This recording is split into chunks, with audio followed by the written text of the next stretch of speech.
नमस्कार दोस्तों, मैं शुभम शर्मा पेश हूँ आपके सामने लेकर बेहद खास वीडियो। और आज की वीडियो में हम हिस्ट्री के बेस्ट 50 क्वेश्चंस करने वाले हैं। मोस्ट एक्सपेक्टेड 50 क्वेश्चंस करने वाले हैं, जिनकी पूरी पूरी संभावना है कि वो एसएससी सीजीएल में आपको देखने को मिलेंगे। ठीक है, तो जो भी लोग एसएससी सीजीएल का पेपर देने जा रहे हैं, वो ये पेपर देने से पहले इस वीडियो को लास्ट तक जरूर देखें। बहुत बहुत हेल्पफुल रहने वाली है। और जितनी एक्स्ट्रा नॉलेज मैं आपको इस वीडियो में दे सकता हूँ, उतनी एक्स्ट्रा नॉलेज देने का मैंने इस वीडियो में काम किया है। तो आइए स्टार्ट करते हैं अपना पहला क्वेश्चन, क्योंकि वीडियो थोड़ी बड़ी हो सकती है, इसलिए ज्यादा टाइम वेस्ट नहीं करते हैं। Atharvaveda is a collection of how many खंड्स? तो कितने खंड्स का कलेक्शन है अथर्ववेद? बताइए कितने खंडों का कलेक्शन है अथर्ववेद? तो अथर्ववेद में 20 खंड है। अथर्ववेद में कितने खंड हैं? 20 खंड है। अगले सवाल पर आते हैं। Chandragupta Maurya over through the power of home ruler, यानी कि किस रूलर की चंद्रगुप्त मौर्य ने किस रूलर को हटाकर मगध एम्पायर पर अपना मौर्यन एम्पायर जो है स्थापित किया था? तो चंद्रगुप्त ने, याद रखना, नंदा को हराकर मगध पर अपना अधिकार प्राप्त कर लिया था। और ये काम उन्होंने चाणक्य की मदद से किया था। किसकी मदद से? चाणक्य की मदद से किया था। ठीक है, तो चाणक्य की मदद से चंद्रगुप्त मौर्य जो थे, उन्होंने नंदा के जो लास्ट रूलर थे धननंदा, उन्हें हराकर मौर्य एम्पायर की स्थापना की थी मगध में। कौन सी बीसी में? तो 324 बीसी में। ठीक है, सवाल कुछ भी पूछा जा सकता है। ऐसे भी पूछा जा सकता है कि मौर्य एम्पायर का पहला रूलर कौन था? तो चंद्रगुप्त मौर्य था। चंद्रगुप्त मौर्य ने किसको हराकर मगध में मौर्य एम्पायर स्थापित किया था? तो नाम था धननंदा। धननंदा कौन थे? लास्ट नंदा रूलर थे। ठीक है, और 324 बीसी की ये बात है। अगले क्वेश्चन पर आते हैं। Who among the following person was associated with Chittagong red? देखो, चित्तागोंग रेड जो थी, ये एक आर्मरी रेड थी, यानी कि इसमें शस्त्रों को चुरा लिया गया था। तो इसमें से कौन सा पर्सन है जो चित्तागोंग रेड में शामिल था? तो याद रखना, वो थे आर्धहिंदू दस्तीगर दस्तीदर। कौन थे? आर्धहिंदू दस्तीदर। ये जो चित्तागोंग आर्मरी रेड थी, ये 18 अप्रैल 1930 में करी गई थी। और इसको लीड किया था किसने? सूर्य सेन के द्वारा ये लीड करी गई थी पूरी चित्तागोंग रेड। ठीक है, तो याद रखेंगे कौन थे इसमें शामिल? आर्धहिंदू दस्तीदर। कब हुई? 18 अप्रैल 1930 में। और किसने लीड किया? तो लीड किया था इसमें सूर्य सेन ने। अगले क्वेश्चन की तरफ आते हैं। Who among the following Rajput ruler defeated Mohammad Ghori? इसमें से किस राजपूत शासक ने मोहम्मद गोरी को हराया था तराइन के पहले युद्ध में, जो 1191 एडी में लड़ा गया था? तो वो थे अपने श्री पृथ्वीराज चौहान जी। पृथ्वीराज चौहान जी ने मोहम्मद गोरी को तराइन के पहले प्रथम युद्ध में हराकर धूल चटाकर यहाँ से वापसी भेज दिया था। तो कौन थे वो थे महाराज पृथ्वीराज चौहान। ठीक है, तो ये युद्ध 1191 में लड़ा गया था। और जहां लड़ा गया था वो तराइन जगह नाम कहलाती है। तो इसलिए इसको बैटल ऑफ तराइन या फर्स्ट बैटल ऑफ तराइन कहा जाता है। ठीक है, इसमें गोरी बहुत बुरी तरीके से इंजर्ड हो गया था और भूमि को छोड़कर भाग गया था, युद्ध भूमि को छोड़कर भाग गया था। ठीक है, तो ऐसे थे पृथ्वीराज चौहान जी। फिफ्थ क्वेश्चन पर आते हैं। The British east India company captured Pondicherry from the French in the year? British east India company जो थी, उसने पौंडीचेरी को फ्रेंच से कौन से साल में अपने अंतर्गत ले लिया गया था? तो ब्रिटिश ईस्ट इंडिया कंपनी ने फ्रेंच से पौंडीचेरी को 1761 में अपने अधीन ले लिया था। ठीक है, किसमें? 1761 में। अगला क्वेश्चन आता है। After Mahatma Gandhi release from prison? जब महात्मा गांधी जी को जेल से रिहा किया गया जनवरी 1931 में, तो कांग्रेस के सभी लीडर कहां पर मिले थे प्लान करने के लिए कि आगे किस तरीके से भविष्य में वो और नई नई चीजों पर विचार विमर्श कैसे करेंगे? तो कहां पर ये मीटिंग हुई थी गांधी जी के जेल से बाहर आने के बाद? तो याद रखना, ये मीटिंग इलाहाबाद में हुई थी। ये मीटिंग कहां पर हुई थी? इलाहाबाद में हुई थी। महात्मा गांधी जी को जो अरेस्ट किया गया था, वो डांडी मार्च की वजह से किया गया था, क्योंकि उन्होंने सॉल्ट लॉ को ब्रेक कर कर खुद का अपना एक सॉल्ट नियम बनाया था। ठीक है, और आप सभी जानते हैं, ये जो सॉल्ट नियम था, ये 12 मार्च 1930 से स्टार्ट हुआ था और 24 दिन की ये यात्रा थी, जो साबरमती पर आकर खत्म हुई थी अहमदाबाद में। ठीक है, डांडी जगह है, डांडी से ये स्टार्ट हुआ था, इसलिए इसको डांडी मार्च कहा जाता है। तो यहाँ पर गांधी जी और उनके जो साथ के लोग थे, उन सभी लोगों को अरेस्ट किया गया था। और बाद में ब्रिटिश लोगों पर दबाव बना, तो दबाव बनते उन्होंने गांधी जी को और उनके सभी फॉलोअर्स को छोड़ दिया था। ठीक है, तो गांधी जी जब रिलीज हुए थे जेल से, जब निकल के बाहर आए थे 1931 में, तो कांग्रेस ने जो मीटिंग करी थी तुरंत उसके बाद वो इलाहाबाद में की थी। अब देखो, ऐसे ऐसे सवाल भी आपसे पूछे जा सकते हैं। ठीक है, पीवाई क्यों है, प्रीवियस ईयर के सवाल हैं, जो बहुत सारे हमने उसमें से बेस्ट क्वेश्चंस को ढूंढ के लाए हैं। तो इलाहाबाद में वो सेशन हुआ था। आइए नेक्स्ट क्वेश्चन पर आते हैं। Who which two kings fought in the battle of Hydaspes. Hydaspes का जो युद्ध है वो किन दो के बीच में लड़ा गया था? तो हाइडा पीस का जो युद्ध था वो अलेक्जेंडर और पोरस के बीच में लड़ा गया था। कौन सी सन में लड़ा गया था? तो 326 बीसी में लड़ा गया था। ठीक है, 326 बीसी में अलेक्जेंडर और पोरस के बीच में बैटल ऑफ हाइडा पीस लड़ा गया था। अगले क्वेश्चन पर आते हैं, under which of the following ruler did Delhi first become a capital. देखो ये क्वेश्चन बहुत अच्छा क्वेश्चन है। इसमें यह है कि किस शासक के अंतर्गत दिल्ली को प्रथम बार राजधानी बनाया गया था? तो याद रखना, दिल्ली को प्रथम बार राजधानी बनाया था तोमार राजपूत ने। किसने? तोमारा राजपूत के द्वारा दिल्ली पहली बार कैपिटल बनी थी किसी शासक की या किसी भी राज्य की। ठीक है, तो तोमारा राजपूत के द्वारा दिल्ली को पहली बार कैपिटल बनाया गया था। अगला क्वेश्चन आता है, which of the following Harappa site is in Haryana. इसमें से कौन सी हड़प्पा साइट हरियाणा में है? तो याद रखना, राखीगढ़ी जो है ये हमारी हरियाणा में है। कहाँ पर है? हरियाणा में है। बाकी मैं आपको बाकी भी बता देता हूँ। जो हमारी ये कालीबंगन नाम है इसका, कालीबंगन, जो कालीबंगन साइट है ये हमारी राजस्थान में है। लोथल की बात करें तो लोथल गुजरात में है। धोलावीरा की बात करें तो ये भी गुजरात में है। और अगर बात करें राखीगढ़ी की, तो राखीगढ़ी कहाँ पर है? हरियाणा में। तो हमसे यही पूछा गया था कि इसमें से कौन सी हड़प्पा साइट है जो हरियाणा में है, तो वो है राखीगढ़ी। ठीक है, अगले क्वेश्चन की तरफ आते हैं। Who among the following was the ruler of Rashtrakuta dynasty. Rashtrakuta dynasty का इसमें से कौन रूलर था? तो याद रखना, राष्ट्रकूट डायनेस्टी का जो रूलर था इसमें से कौन था? दंती दुर्गा। कौन था? दंती दुर्गा। इसको दंती वर्मन के नाम से भी जाना जाता था। दंती दुर्गा जो था वो राष्ट्रकूट डायनेस्टी का रूलर था। ठीक है, तो ये हिंदू डायनेस्टी थी एक, जिसने दक्कन पर अधिकार प्राप्त किया हुआ था। और भारत के जो पड़ोसी क्षेत्र थे उस पर भी इसका अधिकार था। हिंदू डायनेस्टी थी, राष्ट्रकूट डायनेस्टी थी। और 755 से लेकर 975 तक इसका राज रहा था। और इसके जो फाउंडर थे वो आप याद रखना, वो दंती दुर्गा, जिन्हें दंती वर्मन के नाम से भी जाना जाता था। अगला क्वेश्चन है, during the rule of which of the following dynasty did Taimur और Tamerlane invade India in 1398 AD. इसमें से किस डायनेस्टी के अंतर्गत तैमूर ने जो है वो भारत पर आक्रमण किया था 1398 एडी में? तो याद रखना, ये जो आक्रमण हुआ था ये तुगलक डायनेस्टी के वक्त हुआ था। तुगलक डायनेस्टी के वक्त तैमूर जो है वो भारत में इन्वेड करता है और लूट कर ले जाता है 1398 एडी में। और उस वक्त जो राज कर रहे थे वो कौन थे? वो सुल्तान नजरुद्दीन मोहम्मद शाह तुगलक थे, जो लास्ट रूलर थे किसके? तुगलक डायनेस्टी के। ठीक है, तो इनके समय में तैमूर जो है वो इन्वेड करता है, भारत में लूट करता है।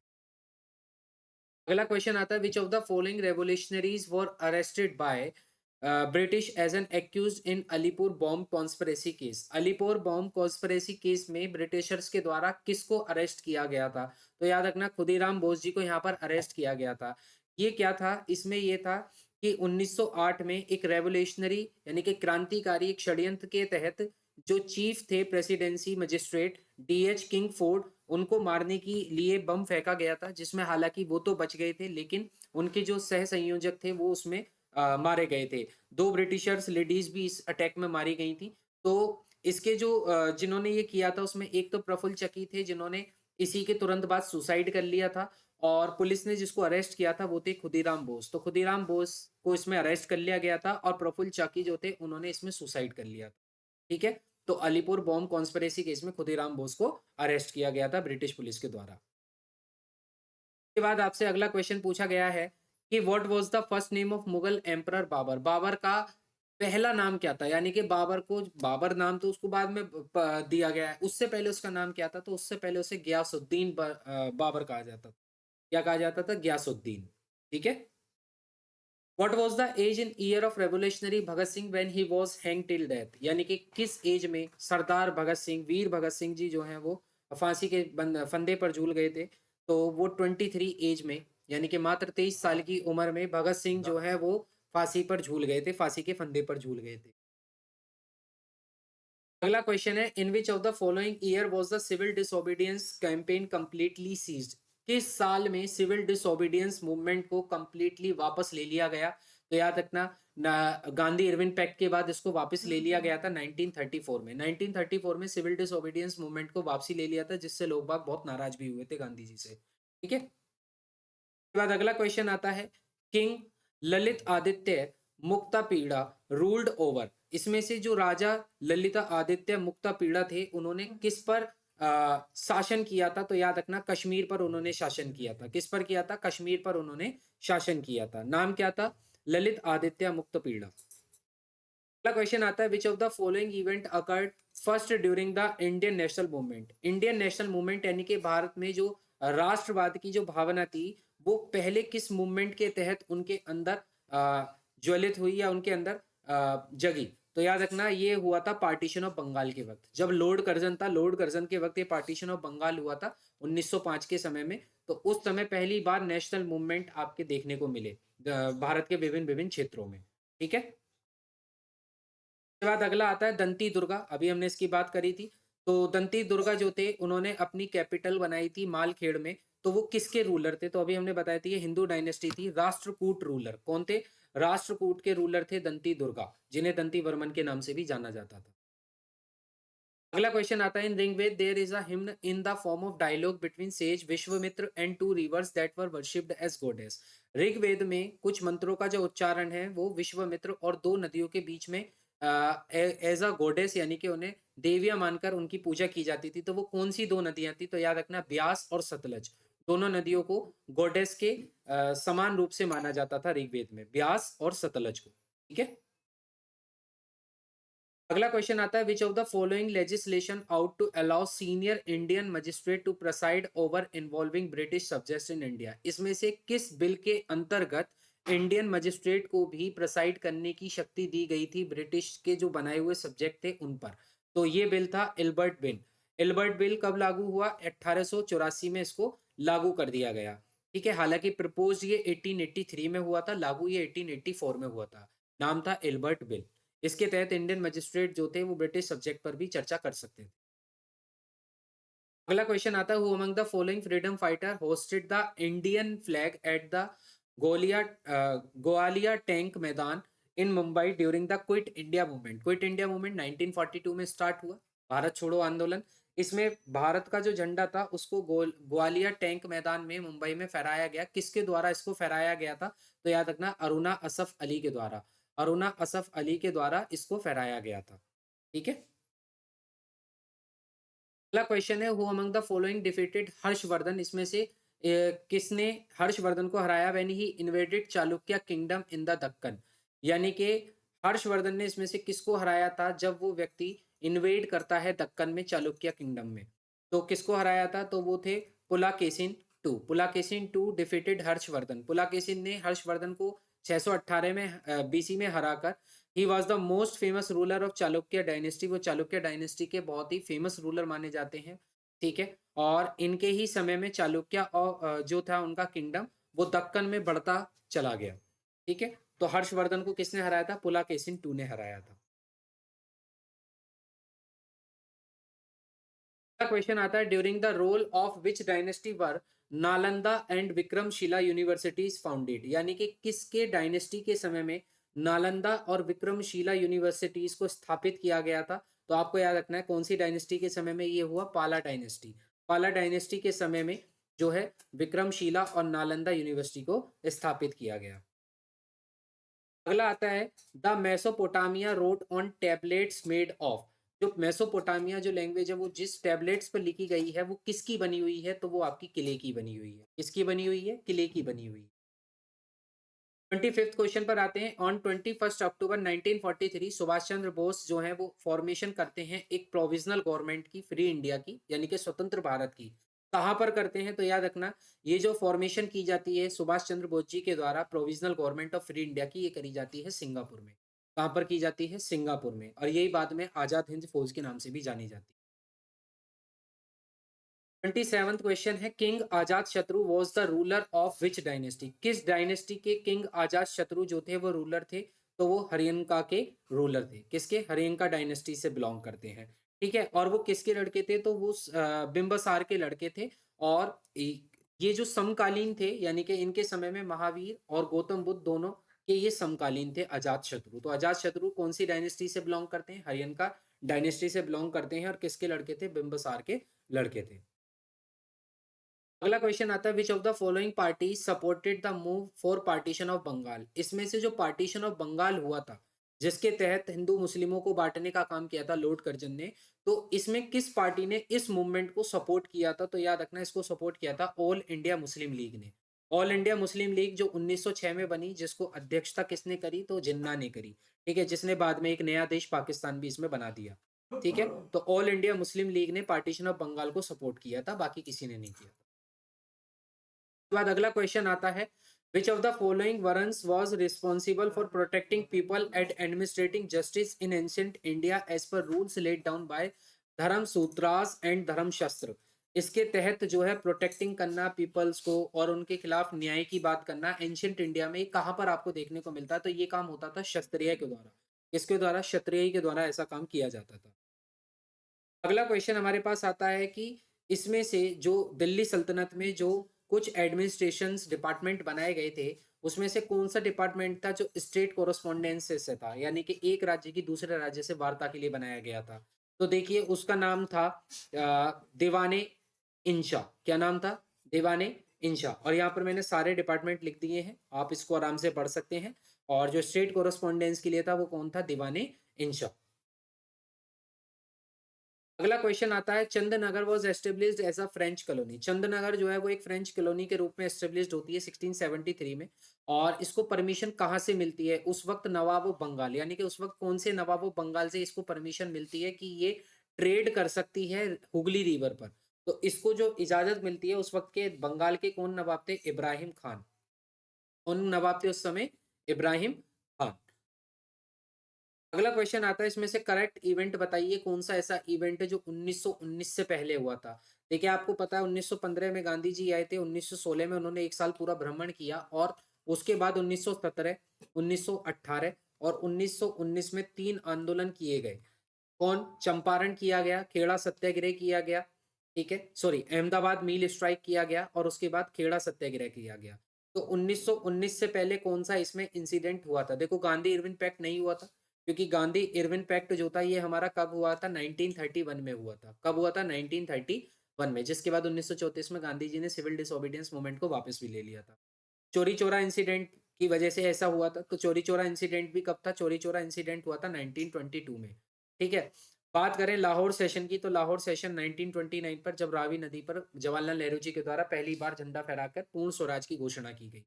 तो पार्टीशन ऑफ बंगाल वो मूवमेंट था जो सबसे पहले हुआ था इनमें से, और ये 1905 में हुआ था लॉर्ड कर्जन के द्वारा। ठीक है, अगले क्वेश्चन पर आते हैं। विलियम हॉकिंस जो था वो जहांगीर से मिलता है एज अ रिप्रेजेंटेटिव ऑफ कौन सी ईस्ट इंडिया कंपनी का रिप्रेजेंटेटिव बनकर विलियम हॉकिंस जहांगीर के दरबार में आता है? तो याद रखना, इंग्लिश ईस्ट इंडिया कंपनी का ये रिप्रेजेंटेटिव बनकर जहांगीर के दरबार में आता है और व्यापार करने की यहाँ पर इजाजत मांगता है। लाला हरदयाल इसमें से किस ऑर्गेनाइजेशन से संबंधित हैं? तो लाला हरदयाल गदर पार्टी से संबंधित। किस पार्टी से? गदर पार्टी से संबंधित।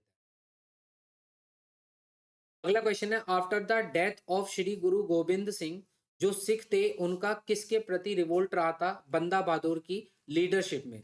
सिख जो थे, जो सिख थे वो किसके अगेंस्ट लड़ रहे थे जब श्री गुरु गोविंद सिंह जी की मृत्यु हो गई इसके बाद? और इसको जो लीडरशिप कर रहे थे वो बंदा बहादुर कर रहे थे, तो वो किसके खिलाफ लड़ रहे थे? तो आपको याद रखना है वो मुगलों के खिलाफ लड़ रहे थे। किसके खिलाफ? मुगलों के खिलाफ, बंदा बहादुर साहब की लीडरशिप में। In which of the following year was Montfort reforms report presented by British colonial government in India? Montfort की रिफॉर्म रिपोर्ट कब प्रेजेंट की गई? तो 1918 में इस रिपोर्ट को प्रेजेंट किया गया। 1918 में इस रिपोर्ट को प्रेजेंट किया गया था। अगला क्वेश्चन आता है, who among the following leaders of Indian free movement gave the slogan freedom is my birth and I shall have it? इसमें से किस लीडर ने ये वाला नारा दिया था कि आजादी मेरा जन्मसिद्ध अधिकार है और इसे मैं लेकर ही रहूंगा? ये बात कही थी बाल गंगाधर तिलक ने। इसने कही थी? बाल गंगाधर तिलक ने कही थी। अगला क्वेश्चन आता है कि इसमें से कौन सी इसमें कौन सा पेयर है इंडियन रेवोल्यूशनरीज और उनकी ऑर्गेनाइजेशन से करेक्टली मैच करता है, यानी कि वो उससे रिलेट करते हैं, उस ऑर्गेनाइजेशन से रिलेट करते हैं? तो देखिए जो करेक्टली मैच करता है वो यही है कि बदरुद्दीन तैयब जी बॉम्बे प्रेसिडेंसी के ही रेवोल्यूशनरी थे। ठीक है, बाकी बात करें पूना सार्वजनिक सभा की बात करें, तो पूना सार्वजनिक सभा जो है ये महादेव गोविंद रानादे और गणेश वासुदेव और एस एच चिपलुंकर के द्वारा बनाई गई थी।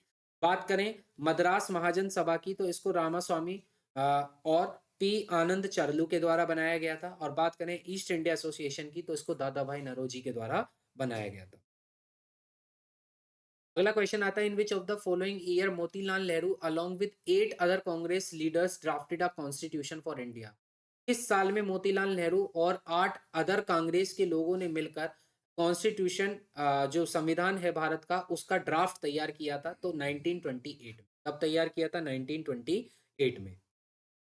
अगला क्वेश्चन आता है कि इसमें से रजिया सुल्तान को किले में किस रज़िया सुल्ताना को किस जेल में रखा गया था? उसी के भाई मलिक इख्तियार उद उद्दीन अल्तूनिया के द्वारा। तो वो रखा गया था किला मुबारक में। जो किला मुबारक कहाँ पर है? तो भटिंडा में। तो याद रखना, रज़िया सुल्ताना को उसी के भाई अल्तूनिया ने जिस जेल में रखा था, वो जेल कहाँ पर थी? किला मुबारक में थी, जो कि कहाँ पर है? भटिंडा में।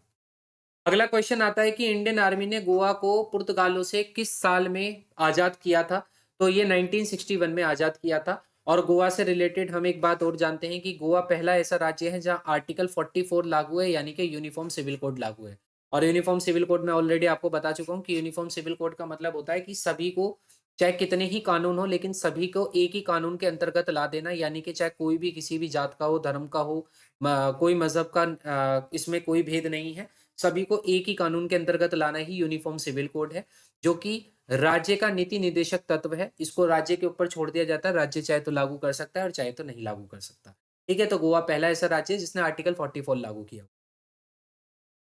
उसके बाद अगला क्वेश्चन आता है, जो सेल्ट है वो न्योलिथिक पीरियड में क्या थी? तो सेल्ट जो है, क्या वो एक मकबरा था? नहीं। क्या वो एक घर था? नहीं।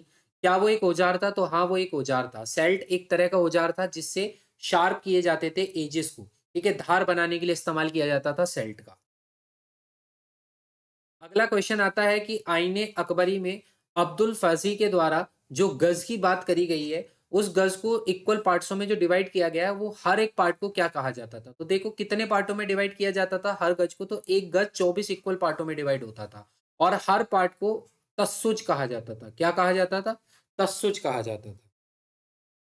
अगला क्वेश्चन आता है, जो सिकंदरा है जो सिकंदरा है वो फाइनल रेस्टिंग प्लेस है किस शासक का? तो जो सिकंदरा था वो आराम करने की जगह थी किस शासक की? अकबर की। किसकी? अकबर की। अगला क्वेश्चन आता है, who among the following was the contributor to the subject of medicine in ancient India? प्राचीन भारत में मेडिकल क्षेत्र में इसमें से किसको उसका कंट्रीब्यूटर माना जाता है? तो चरक को। चरक ही वो है जिसने आयुर्वेद को जन्म दिया है। ठीक है, तो चरक प्राचीन भारत में मेडिकल साइंस में इसको सबसे बड़ा इसका हाथ माना जाता है आयुर्वेद को जन्म देने में। अगला क्वेश्चन आता है, सेल्यूकस से जो युद्ध हुआ था, सेल्यूकस से जो युद्ध हुआ था उसमें मौर्यन एम्पायर के कौन से रूलर के बीच ये युद्ध हुआ था? तो मौर्यन एम्पायर कौन थे? चंद्रगुप्त मौर्य। तो चंद्रगुप्त मौर्य और सेल्यूकस के बीच में ये युद्ध हुआ था। ठीक है, मगध के राज्य को लेकर। इसके बाद अगला क्वेश्चन आता है कि खुदीराम बोस जो अलीपुर बॉम्ब कॉन्स्पिरेसी में जो दोषी ठहराए गए थे, उन्हें किस जेल में भेजा गया था? तो उन्हें मुजफ्फरपुर जेल में भेजा गया था। क्योंकि ये कांड मुजफ्फरपुर में हुआ था, इसलिए इसको मुजफ्फरपुर कॉन्स्पिरेसी भी कहा जाता है। ठीक है, तो खुदीराम बोस को मुजफ्फरपुर जेल में भेजा गया था। क्वेश्चन आता है, इसमें से कौन सा स्टेटमेंट सुभाष चंद्र बोस जी के द्वारा कहा गया है? तो वो है, give me blood and I will give you freedom. तुम मुझे खून दो, मैं तुम्हें आजादी दूंगा। ये नारा किसने दिया है? सुभाष चंद्र बोस जी ने दिया है। 1943 में इन्होंने फॉरवर्ड ब्लॉक पार्टी भी बनाई। अगला क्वेश्चन है 49, जो वर्नाकुलर प्रेस एक्ट था जिसके तहत मीडिया की ताकतों को खत्म करने की कोशिश की गई, दबाने की कोशिश की गई, और मीडिया सरकार के खिलाफ कुछ भी नहीं छाप सकती थी, तो उसको वर्नाकुलर प्रेस एक्ट को रिपेल्ड किस वाइसरॉय के अंतरकाल में किया गया? रिपेल्ड का मतलब उसको खत्म कर दिया गया। तो उस समय जो वाइसरॉय थे वो कौन थे? Lord Ripon. लॉर्ड रिपन के समय में वर्नाकुलर प्रेस एक्ट को जो है पूरी तरीके से अबॉलिश कर दिया गया।